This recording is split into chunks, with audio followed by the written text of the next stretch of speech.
Hello, this is Pastor Matthew Woods from Grace Lutheran Church in New Albany, Indiana. This is the weekly update for uh, February 15th, 2021. Today I've titled our time together, Somewhere to Start. Now, I'm going to start off doing things a little bit differently today. In light of so many funerals this year, there's a topic that's come up recently that I thought maybe we ought to talk about just a little bit. 2021 has been quite a year, as most of us know. As I share this with you today, this is our seventh week of 2021, and I think I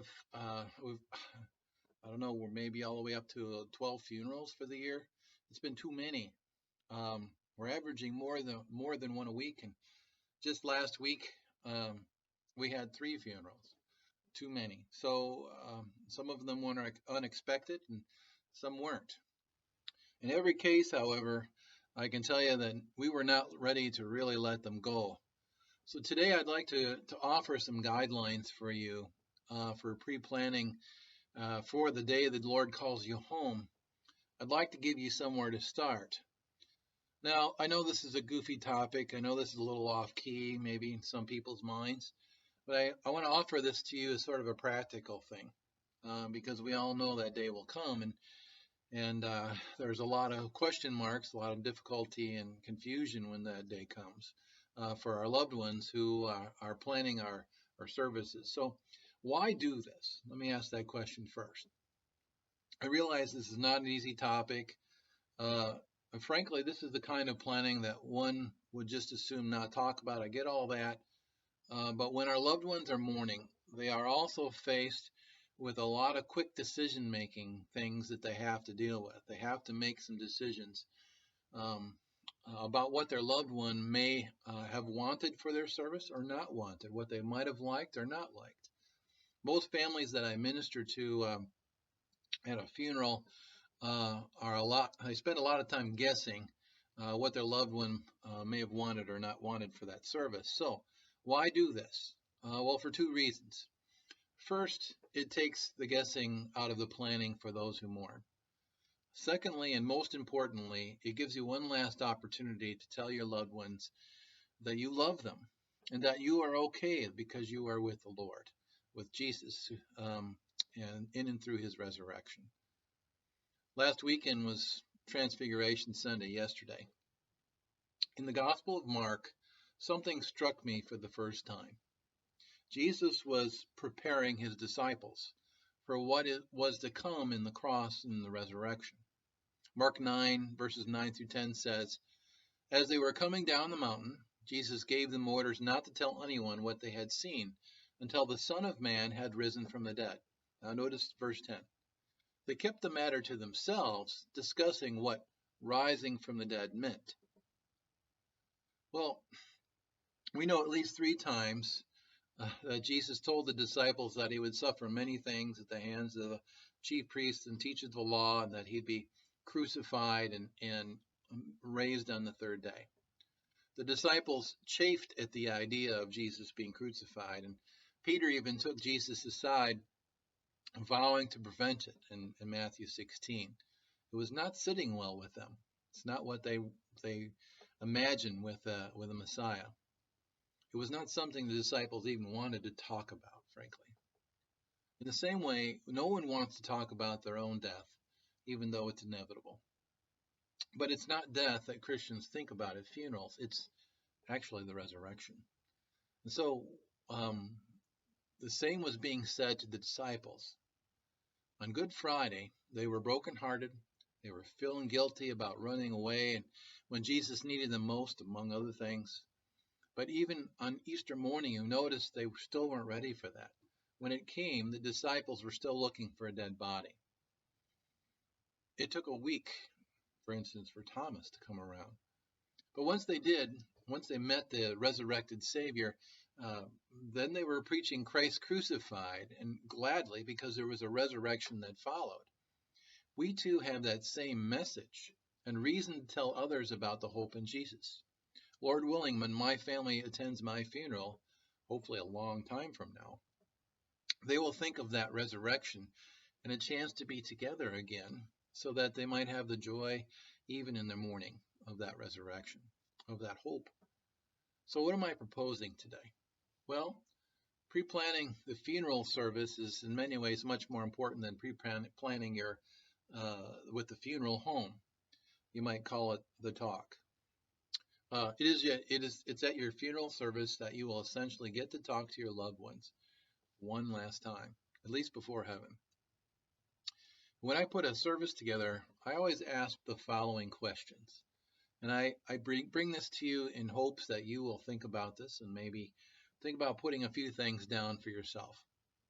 I ask for a person's information, right? So when were you born? When were you baptized? Do you have your baptism certificate? How about your marriage? When were you married and to whom? How long? Um, what are your favorite hymns or songs that you like that we can maybe also present those at the funeral? Perhaps write a sentence or two about why they're your favorite. What are the Bible passages that you identify with most? Why are they significant to you and why? I would also encourage you to write up maybe a one-page biography of yourself. Maybe include or write it in such a way that you have a letter to your family, something like that. I would encourage a picture of yourself, one that we would use on our bulletin. Which one would you want it to be?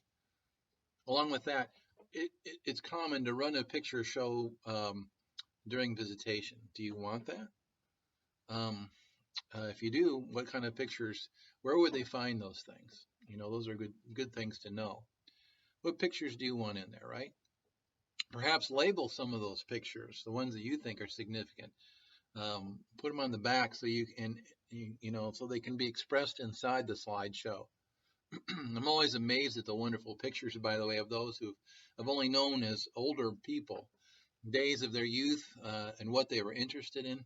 Most recently, I had no idea that, for instance, Karen Lind was a barrel rider. When they get on the horses and they ride around the barrels, that she loved horses so much. I didn't know that until I saw those pictures. You learn things, and those are neat to know. Do you want flowers at your service? I mean, what kind of your favorites? Mine are sunflowers, for example, because they're big and they're bright and they stand tall. They're big, happy flowers. And how do you want to be dressed when that day comes? What do you want to wear?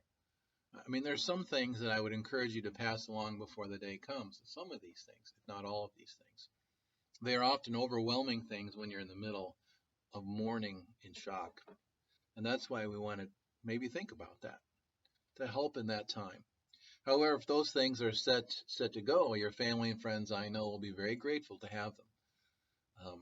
The pre-planning itself is an act of love. Best of all, remember that all these things are opportunities, again, to tell your family how much you love them and how well you are doing, frankly, in the Father's house. You will be with them again, and that's the promise we have. And this is a chance to express that. So I know this is a little bit different this morning. Some of you might think it's kind of odd. Perhaps we hadn't thought about these things before.